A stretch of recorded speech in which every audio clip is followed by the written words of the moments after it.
로마서 5장. 우리가 믿음으로 의롭다함을 받았으므로 우리는 우리 주 예수 그리스도로 말미암아 하나님과 함께하는 평강을 누리고 있습니다.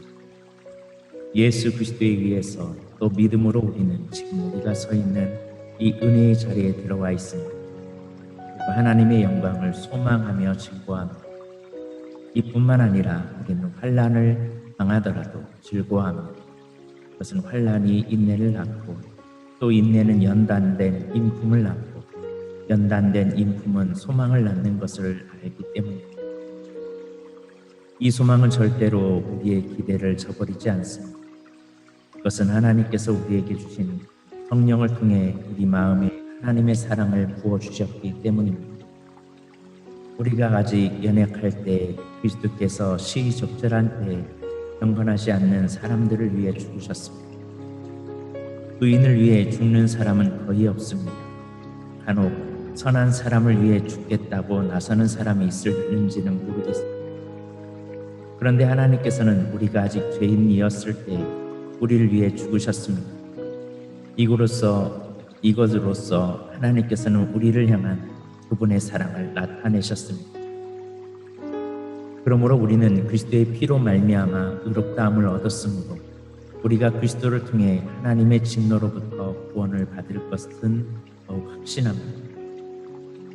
우리가 하나님과 원수가 되었을 때도 그리스도의 죽음을 통해 하나님과 화해하게 되었다면 이렇게 하나님과 화목을 누리고 있는 사람들이 그분의 생명으로 말미암아 구원을 받게 될 것은 더욱 확실합니다. 이뿐만 아니라 우리는 이제 우리 주 예수 그리스도를 통해 하나님 안에서 즐거워합니다.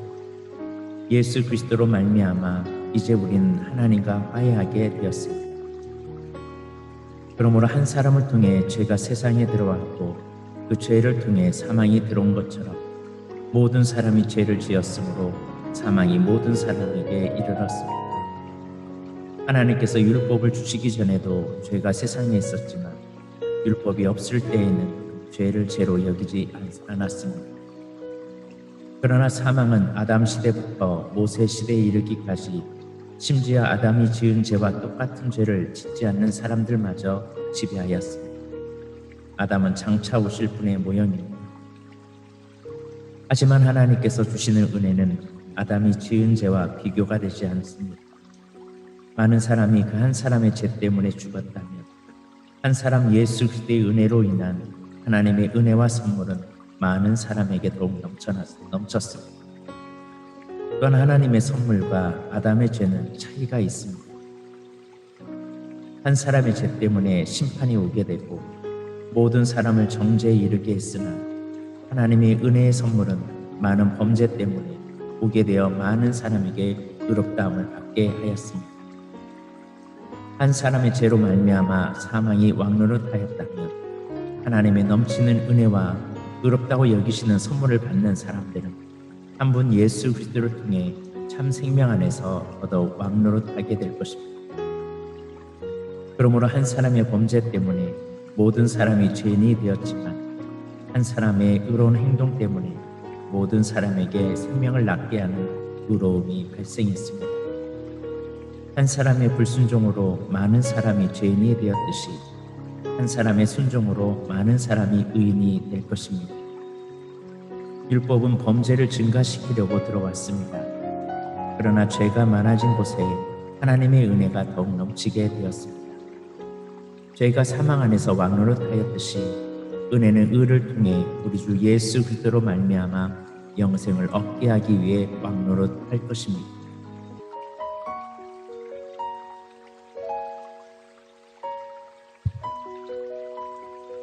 로마서 6장. 그러면 우리가 무슨 말을 더 하겠습니까? 은혜를 더하게 하려고 계속 죄를 지어야 하겠습니까? 절대로 그럴 수 없습니다. 죄에 대하여 죽은 우리가 어떻게 죄 가운데 살 수 있겠습니까? 여러분은 우리가 그리스도 예수와 연합하는 세례를 받았을 때 그분의 죽음과 연합하는 세례를 받았다는 사실을 알지 못합니까? 그러므로 우리가 죽음에 이르는 세례를 받음으로 그리스도와 함께 묻힌 것은 그리스도께서 아버지의 영광으로 죽은 자들 가운데서 살아나신 것처럼 우리도 새 생명 가운데서 살기 위함입니다. 우리가 그리스도와 연합하여 그분의 죽음에 참여하였다면 그분과 연합하여 그분의 부활에도 참여할 것이 확실합니다. 우리는 우리의 옛사람이 그리스도와 함께 십자가에 못 박혀 죄의 몸이 무력하게 되었으므로 우리가 더 이상 죄의 노예가 되지 않는다는 것을 압니다. 그것은 죽은 사람은 죄의 세력에서 해방되었기 때문입니다. 우리가 그리스도와 함께 죽었다면 또한 그리스도와 함께 살아날 것도 믿습니다.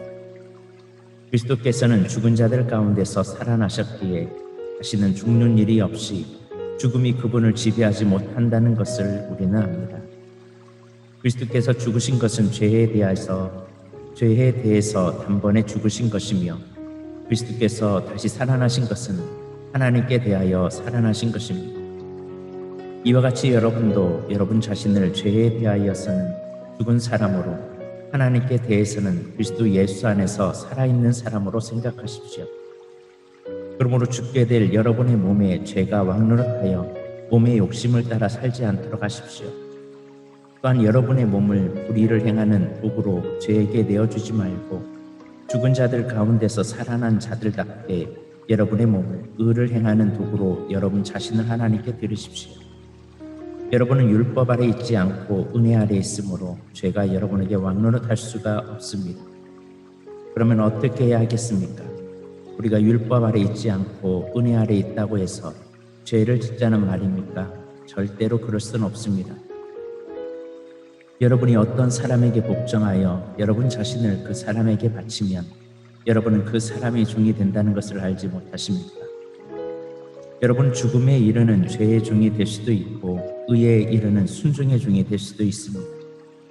그러나 하나님께 감사할 것이 있습니다. 여러분이 전에는 죄의 종이었으나 전수받은 가르침에 본에 전심을 다해 복종함으로써 죄로부터 해방되어 의의 종이 되었습니다. 여러분의 육신이 연약하기 때문에 일상적인 말로 예를 들어 말하겠습니다. 여러분이 전에는 여러분의 몸을 더러움과 불법의 종으로 들여 불법을 행했습니다. 그러나 이제는 여러분의 몸을 의의 종으로 들여 거룩함에 이르십시오. 전에 여러분이 죄의 종이었을 때는 의의 다스림을 받지 않았습니다. 그때 여러분이 얻는 그 열매는 무엇입니까? 지금에 와서 부끄러워하는 그 일들의 마지막은 사망이었습니다. 그러나 이제는 여러분이 죄에서 해방되어 하나님의 종이 되었습니다. 그리하여 거룩함에 이르는 열매를 맺고 있습니다. 그 일의 마지막은 영생입니다. 죄의 대가는 죽음이지만 하나님의 선물은 우리 주 예수 그리스도 안에 있는 영생입니다. 로마서 7장. 형제 자매 여러분, 나는 지금 율법을 하는 여러분에게 말하고 있습니다. 여러분은 율법이 사람이 살아있는 동안에만 그 사람을 지배한다는 것을 알지 못합니다. 이를테면 결혼한 여자는 남편이 살아있는 동안에는 법에 의해 남편에 매여 살아야 합니다. 하지만 남편이 죽으면 그 여자는 남편에게 매여 있던 법에서 해방됩니다. 그래서 여자가 남편이 아직 살아있는데도 다른 남자와 결혼하면 그 여자는 간음죄를 짓는 것이 되지만 만일 남편이 죽으면 그 여자는 그 법에서 해방되므로 다른 남자와 결혼하더라도 간음죄를 짓는 것이 되지 않습니다. 대형제 자매 여러분, 이와 같이 여러분들도 그리스도의 몸으로 말미암아 율법에 대해 죽었습니다. 이제 여러분은 하나님께 열매를 맺기 위해 다른 분, 곧 죽은 사람들 가운데서 살아나신 그분의 사람이 되었습니다. 전에 우리가 죄의 성품에 사로잡혀 살았을 때는 율법이 우리 몸속에서 죄를 지으려는 욕망을 일으켜 죽음에 이르는 열매를 맺게 했습니다. 그러나 이제 우리는 우리를 가둔 율법에 대해 죽고 율법으로부터 해방되었습니다. 그러므로 우리는 기록된 문자에 따라 하나님을 섬기는 것이 아니라 성령의 새로운 방법으로 하나님을 섬깁니다. 그렇다면 우리가 무슨 말을 하겠습니까? 율법이 죄입니까? 절대로 그렇지 않습니다. 율법이 없었다면 나는 죄가 무엇인지 알지 못했을 것입니다. 율법이 탐내지 말라고 말하지 않았다면 나는 탐내는 것이 무엇인지 알지 못했을 것입니다. 그러나 죄는 이 계명을 이용하여 기회를 엿보아 내 속에서 온갖 탐심을 일으켰습니다. 율법이 없다면 죄는 죽은 것이나 다름없습니다. 전에 내가 율법과 상관이 없었을 때 나는 살아 있었습니다. 그러나 계명이 들어오자 죄가 살아났고 나는 죽었습니다. 그래서 생명으로 인도해야 할 계명이 사실 나를 죽음으로 이끄는 계명이 되고 말았습니다. 죄가 계명을 이용하여 기회를 엿보아 나를 속였고 그 계명으로 나를 죽였습니다. 그러므로 율법은 거룩하며 계명도 거룩하고 의롭고 선합니다. 그렇다면 선한 것이 나에게 죽음을 가져다 주었단 말입니까? 절대로 그렇지 않습니다. 죄가 죄인 것으로 드러나도록 하기 위해서는 죄는 선한 것을 이용하여 나에게 죽음을 가져왔습니다. 그리하여 죄는 계명을 통해 한층 더 죄의 참모습을 드러내게 된 것입니다. 우리는 율법이 영적인 것이라는 사실을 압니다. 그러나 나는 영적이지 못하며 죄의 노예로 팔린 몸입니다. 나는 내가 하는 일을 이해를 못하겠습니다. 내가 하고 싶어하는 일은 하지 않고 미워하는 일을 행하고 있으니 말입니다. 내가 그런 일을 하면서도 그 일을 원하지 않는 것은 율법이 선하다는 것을 인정하는 셈입니다. 그런데 이제는 원하지 않는 일을 하는 존재가 내가 아니라 내 안에 살고 있는 죄입니다. 나는 내 안에, 다시 말해서 나의 죄악된 본성 안에 선한 것이라고는 하나도 존재하지 않는다는 사실을 압니다. 선을 행하려는 바람은 내게 있지만 선을 행할 수는 없습니다. 나는 원하는 선은 행하지 않고 원하지 않는 악을 행합니다. 내가 원하지 않는 일을 행하고 있다면 그 일을 행하는 자는 내가 아니라 바로 내 안에 살고 있는 죄입니다. 그러므로 나는 이런 법칙을 발견했습니다. 선을 행하려는 마음은 나에게 있지만 악이 나와 함께 있다는 것입니다. 사실 나의 속 중심에서는 하나님의 법을 즐거워합니다. 그러나 나의 몸의 여러 부분들에서는 다른 법이 작용하고 있습니다. 그 법이 내 마음의 법과 싸워 나를 내 몸에서 작용하고 있는 죄의 법에 사로잡히게 합니다. 나는 참으로 비참한 사람입니다. 누가 나를 이 사망의 몸에서 구원해내겠습니까? 우리 주 예수 그리스도로 인하여 하나님께 감사합니다. 그러므로 나는 마음으로는 하나님의 법에 복종하는 반면 죄악된 본성으로는 죄의 법에 복종하고 있습니다. 로마서 8장. 그러므로 이제 그리스도 예수 안에 있는 사람은 정죄를 받지 않습니다. 그것은 그리스도 예수 안에서 생명을 주시는 성령의 법이 죄와 사망의 법에서 여러분을 해방시켰기 때문입니다. 율법이 죄의 본성 때문에 연약하여 할 수 없었던 것을 하나님께서는 죄를 없애기 위해 자신의 아들을 죄 있는 사람의 모양으로 보내심으로써 행하셨습니다. 하나님께서는 죄인들 속에 거하고 있는 죄에 대해 유죄 판결을 내리셨습니다. 이렇게 하여 죄의 본성에 따라 살지 아니하고 성령에 따라 살고 있는 우리에게 율법의 의로운 요구들이 완벽히 이루어졌습니다. 죄의 본성을 따라 사는 사람들은 죄의 본성이 바라는 일을 생각하지만 성령을 따라 사는 사람들은 성령이 바라시는 일을 생각합니다. 죄의 본성의 지배를 받는 사람의 생각은 죽음이지만 성령의 지배를 받는 사람의 생각은 생명과 평강입니다. 죄의 본성이 생각하는 것은 하나님을 거스르는 것입니다. 그것은 하나님의 법에 복종하지 않을 뿐 아니라 할 수도 없습니다. 죄의 본성의 지배를 받는 사람은 하나님을 기쁘시게 할 수 없습니다. 그러나 하나님의 영이 여러분 안에 계신다면 여러분은 죄의 본성의 지배를 받지 않고 성령의 지배를 받게 됩니다. 누구든지 그리스도의 영이 없는 사람은 그리스도에게 속한 사람이 아닙니다. 반면 그리스도께서 여러분 안에 계시다면 여러분의 몸은 죄 때문에 죽은 존재이지만 여러분의 영은 그 때문에 살아 있습니다. 예수님을 죽은 사람들 가운데서 다시 살리신 분의 영이 여러분 안에 살아계시면 여러분 안에 계신 그분의 영으로서 여러분의 죽을 몸도 살리실 것입니다. 그러므로 형제 여러분, 우리는 빚진 사람들입니다. 그러나 죄의 본성을 따라 살아야 하는 죄의 본성에 빚진 사람이 아닙니다. 죄의 본성에 따라 산다면 여러분은 죽을 것입니다. 그러나 성령의 도우심을 받아 몸의 악한 일을 죽인다면 여러분은 살 것입니다. 왜냐하면 하나님의 영으로 인도받는 사람들은 누구나 하나님의 자녀이기 때문입니다. 여러분이 받은 성령은 여러분을 다시 두려움에 이르게 하는 노예로 만드는 영이 아니라 여러분을 하나님의 자녀가 되게 하는 영이십니다. 그래서 우리는 그 성령을 의지하여 아바, 아버지라고 부를 수 있는 것입니다. 성령께서는 친히 우리의 영과 함께 우리가 하나님의 자녀라는 것을 증언합니다. 자녀라면 또한 상속자이기도 합니다. 우리는 하나님의 상속자이며 또한 그리스도와 공동의 상속자입니다. 그래서 우리는 그리스도께서 누리시는 영광에 참여하기 위해 그분이 겪으신 고난에도 참여하는 것입니다. 나는 현재 우리가 겪는 고난은 장차 우리에게 나타날 영광과 비교하면 아무것도 아니라고 생각합니다. 모든 피조물은 하나님의 자녀들이 나타나기만을 간절히 기다리고 있습니다. 피조물은 허무하게 되었습니다. 그렇게 된 것은 피조물이 원해서가 아니라 그렇게 하신 하나님의 뜻 때문이었습니다. 하지만 소망이 있습니다.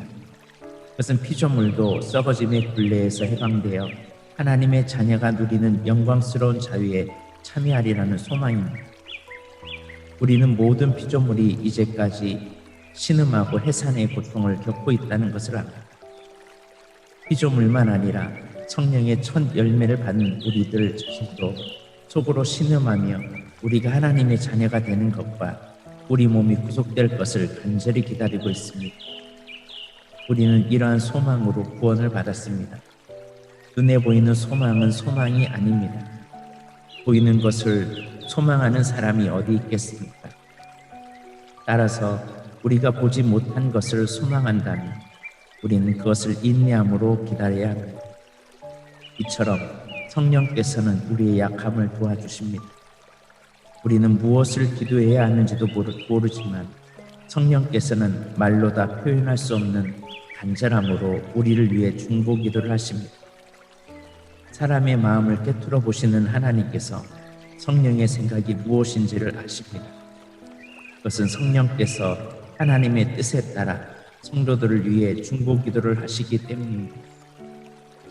우리는 하나님께서 모든 일을 하나님을 사랑하는 사람, 즉 하나님의 목적을 위해 부름을 입은 사람들의 선을 위하여 하신다는 것을 알고 있습니다. 하나님께서는 전부터 아셨던 사람들을 그분의 아들과 동일한 형상을 갖도록 미리 정하시고 하나님의 아들을 많은 형제들 중에서 맏아들이 되게 하셨습니다. 하나님께서는 미리 정하신 사람들을 부르셨고 부르신 사람들을 의롭다고 하셨고 의롭다고 하신 사람들을 영화롭게 하셨습니다. 이 점에 대해 우리가 무엇이라고 말할 수 있겠습니까? 하나님께서 우리 편이시라면 누가 우리를 대적하겠습니까? 자기 아들까지도 아끼지 않고 우리 모두를 위해 내어주신 분께서 그 아들과 함께 우리에게 모든 것을 은혜로 주지 않으시겠습니까? 하나님께서 택하신 사람들을 누가 고소할 수 있겠습니까? 의롭게 하시는 분은 하나님이신데 누가 감히 죄가 있다고 판단하겠습니까? 죽으신 분은 그리스도 예수이십니다. 그분은 죽으셨을 뿐만 아니라 다시 살아나 하나님의 오른편에 앉아 계시면서 우리를 위해 중보 기도를 하고 계십니다. 누가 우리를 그리스도의 사랑에서 끊을 수 있겠습니까? 환난입니까? 아니면 어려움입니까? 핍박입니까? 그렇지 않으면 굶주림입니까? 헐벗음입니까? 위험입니까? 아니면 칼입니까? 성경에 기록된 것처럼 우리는 하루 종일 주님을 위해 죽임을 직면하고 있습니다. 우리는 도살당한 양과 같은 대접을 받았습니다. 그러나 우리는 우리를 사랑하신 하나님을 힘입어 이 모든 것을 이기고도 남습니다. 나는 확신합니다. 죽음이나 생명이나 천사들이나 하늘의 권세자들이나 현재일이나 장래일이나 어떤 힘이나 가장 높은 것이나 깊은 것이나 그 밖에 어떤 피조물이라도 우리를 우리 주 그리스도 예수 안에 있는 하나님의 사랑에서 끊을 수 없습니다.